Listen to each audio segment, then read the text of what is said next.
Welcome to Brindavan, a Parthasadi family Samarpanam to our beloved parents, a space for enjoying Vaishnava Sampradaya, slokas, songs, Divyadesa Pasarams, and much more. Namaskaram, Uttam Bhagavatas. Today we will see the Arthanubhavam of Vishnu Sahasranamam Slokam 91 in our Ayiram Namangal, Ayiram Gunangal series.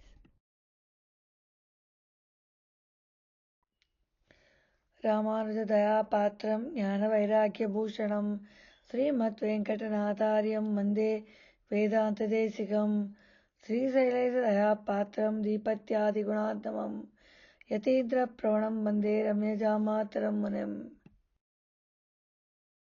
भारभृत्कथितो Yogi योगीशः सर्वकामदः आश्रमणः श्रमणः क्षामः Suparno वायुवाहनः.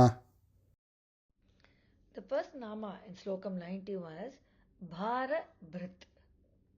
He holds the responsibility of making the jivas or the jivatmas who are bonded in the material world and the family bondage. He makes them relinquish their interest in that and makes them reach his at abode and attain eternal bliss and become muktatmas. He takes it as his responsibility to do it because they are his children. He always wants to do the best for us. Nama is Bhara Brite Namaha, and none other than him can give us moksha, and he is the only one who can do it. And as a father and mother, as a Saka and everything for us, he does it for all the Jivatmas. In Bhagavad Gita, chapter 9, verse 22, he says that I will give mukti to those who are singularly bounded to me, or those who think of only me and nothing else, and no other person. They are devoted to me, always exclusively devoted to me. I give them mukti. He says, Ananyas chintayanto mam ye jana paryupasate tesham nityabhiyuktanam yogakshemam vahamyaham. I provide what they lack to those who are single-mindedly and exclusively devoted to me and give them moksha eventually. The next nama we see is Katitaha. He is described in the Vedas, Shastras, Puranas, Shruti and Smriti and any and all of these scriptures. He is definitely described. If he is not described, he is not a scripture at all. It's not a Hindu scripture at all. How is he described? He is the only one who is complete with all the gunas, paripurna guna. And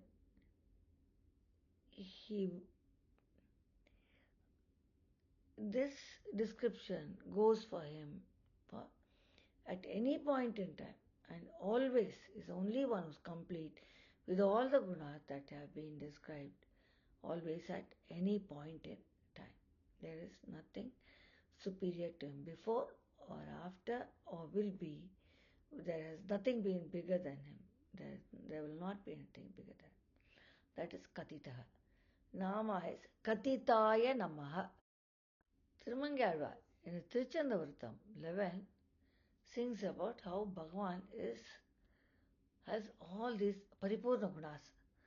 சொல்லினால் தொடர்ச்சினி சொல்லப்படும் பொருளும் நீ சொல்லினால் சொல்லப்படாது தோன்றுகின்ற சோதினி சொல்லினால் படைக்க நீ படைக்க வந்து தோன்றினார் சொல்லினால் சுருங்க நின் குணங்கள் சொல்ல வல்லரே. That is, there is no one who can really describe you. You cannot be described. Everything is you. You are the Tondra Sodhi, that is, you are the light. You are the effulgence and you are the Paripurna Gunam. Nin Gunangal Solla Vallare. There is nobody who can describe you completely. Tiruchandavaratam 12 by Thirumal. Yogi is the next Nama. Here the natural innate quality or the great quality of being together harmoniously even with those who do not go together. He can live with everybody, whether they are good or bad or any of the qualities. He does not care. He lives with everybody. So that is a yogi. Whether they are in harmony with him or not, he can live with everything. That innate quality he has. That is Bhagavan. That is yogi. Nama is Yogine Namaha. The next Nama we'll see is Yogi Shaha. He cleanses those who are in the samsara bandham or the family bandham and helps them complete their task of reaching him through their yogic practices. Even the yogi is required to be cleansed by him. He cleanses the sages like Sanaka and saints and make them pure and reach his abode, Paramapadam. So he is Yogi Shaya Namaha. He cleanses not only the Jivatma, he also cleanses the yogis, those who need to be cleansed.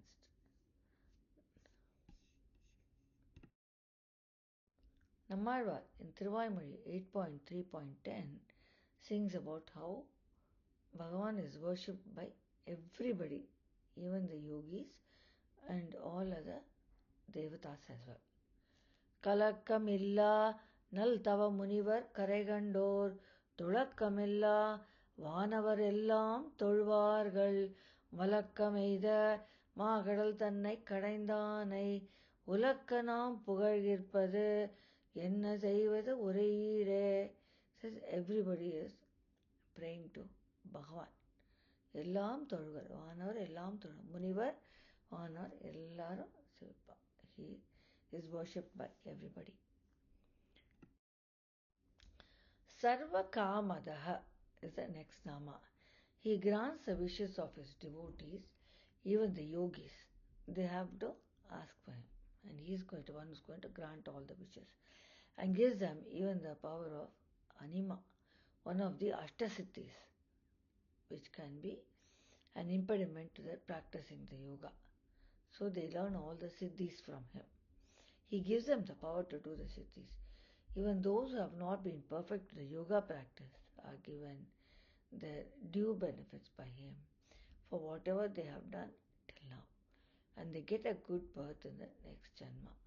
The Ashtasiddhis are Anima, Mahima, Garima, Lagima, Prapti, Prakamya, Isitva and Vasitva. Nama is Sarvakamadaya Namaha. Ashramaha is the next Nama. He removes the troubles of people. Those who have made lesser efforts, as mentioned in the previous Nama, and have reached his abode, once they have enjoyed the bliss of what they deserve, he makes them be born in the Sri Vaishnava lineage, where they are imbibed into Bhagavan and into the righteous pathway, and again they get eternal bliss and relief from the cycle of birth and death. So this is the way we come in this lineage and we learn more about Bhagavan and we get eternal bliss. Nama is Ashramaya Namaha.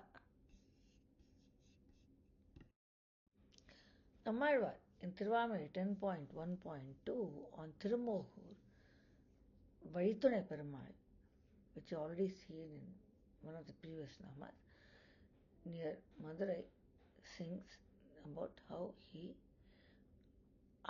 Perumal gives us the knowledge.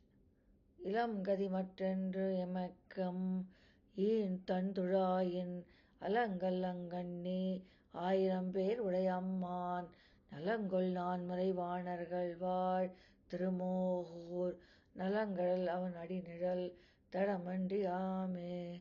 He says those who live in Thirumohur are people who have the knowledge about Bhagavan, and they will get moksha from Bhagavan. We'll now see the Nama Shramanaha. He makes it easier for those who in the previous birth have not completed the yogic practice to learn. Where we have not completed, he makes us be born again in this earth and complete that knowledge. And he makes us in such a way that we do not realize what we have missed in the previous birth, but we are given the opportunity to learn. But we do not know about our previous birth. He makes us forget our previous birth, but he makes us learn in this birth so that we reach his abode.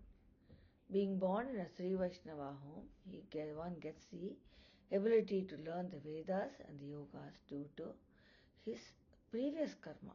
So we are born in any lineage because of a previous karma, as Bhagavan sends us to different families according to what we have to do in this world.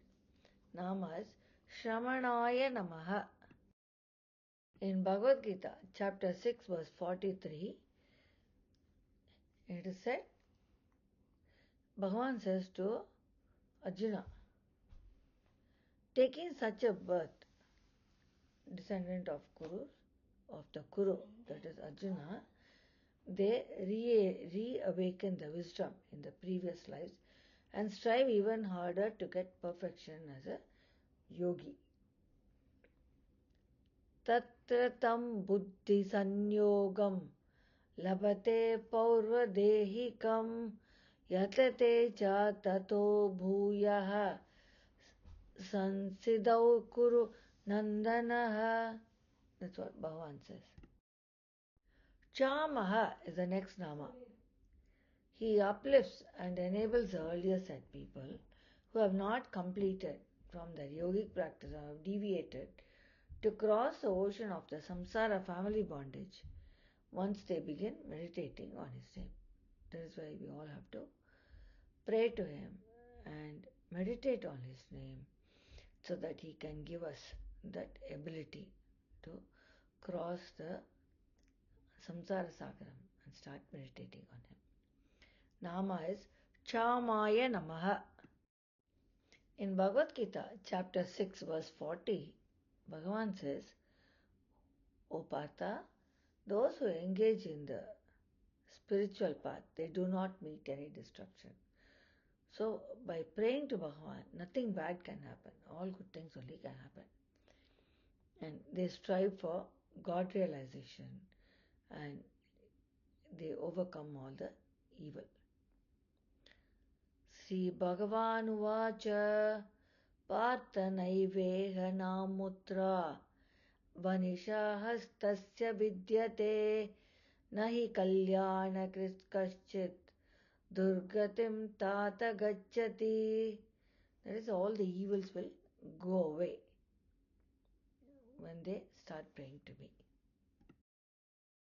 Suparnaha is the next Nama. He uplifts and enables the yogis who have deviated from the yogic path to cross the ocean of samsara. Bhagavad Gita says, after several births and yogic practices, one is released from the cycle of birth and death and gets moksha. And that kind of a person is rare to find. The Nama is Suparnaya Namaha. Vayuvahanaha. He has Garuda as his vahanam or his vehicle to move. And with the help of those devotees who have fallen down, he comes immediately, even if it be for very hard reasons. He flies or he comes that very instant that one of his devotees need him, as said in Vishnu Tattvam. We have seen this in several instances like Nrisimhavatara, Gajendra Moksham, and how he came to protect his ardent devotee Draupadi. All this shows Vayuvahanaha. He has the wind as his Vahanam, his vehicle, and he just comes instantaneously. Nama is Vayuvahanaya Namaha. In Vishnu Tattvam, it is said when his ardent devotee Vasurajan Maharishi fell down due to a curse, he came flying on Garuda and lifted him and his accomplices. That is in Vishnu Tattva. So Bhagavan uses his Vayuvahanam, Garuda Vahanam, and comes and helps his ardent devotees. To summarize Slokam 91, he holds the responsibility of making the Jivatmas, or those who are bonded in the material world and the family, to relinquish their interest in that and reach his abode and attain eternal bliss and become Muktatmas. He is described in the Vedas, Shastras, Puranas, Smriti, and any of all the scriptures as the only one who is complete with all the gunas, who is paripurna, all the kalyana gunas. He does not have any durgunas. Everything is only kalyana gunas. He has a natural innate great quality to bring together harmoniously even with those who do not go together with him. He cleanses the yogis even who are in the samsara bandham and helps them complete their task of reaching him through the yogic practices. He cleanses the sages like Sanaka and saints and makes them pure and makes them reach his abode Paramapadam. He removes the troubles of people, those who have made lesser efforts as mentioned in the previous Nama, and have reached his abode. Once they have enjoyed the bliss for a certain amount of time, he sends them back to the earth, being born in the Sri Vaishnava lineage, where they are imbibed into Bhagavan's knowledge and righteousness, and makes it easier for those who in their previous birth have not completed the yogic practices also to learn the complete the whatever they have not completed and during the rebirth, but they do not realize what they have missed. They do not know. None of us know anything about our previous birth. So he does that. He uplifts and enables the people who have deviated from the yogic path to cross the ocean of samsara or family bondage once they begin meditating on his name. He uplifts and enables the yogis who have deviated from their yogic path to cross the ocean of samsara. Bhagavad Gita says, after several births and yogic practice, one is released from the cycle of birth and death and gets moksha. He comes very swiftly in his vehicle, which is like a vayu, or the air. It moves like air. His Garuda Vahanam moves like an air. And it said that when his ardent devotee Vasurajan fell down, he came instantaneously and lifted Vasurajan and all of his accomplices. And so he comes for whatever reason. He comes and helps everybody instantaneously. That is Bhagavan. This brings us to end of Slokam 91. See you all in 92.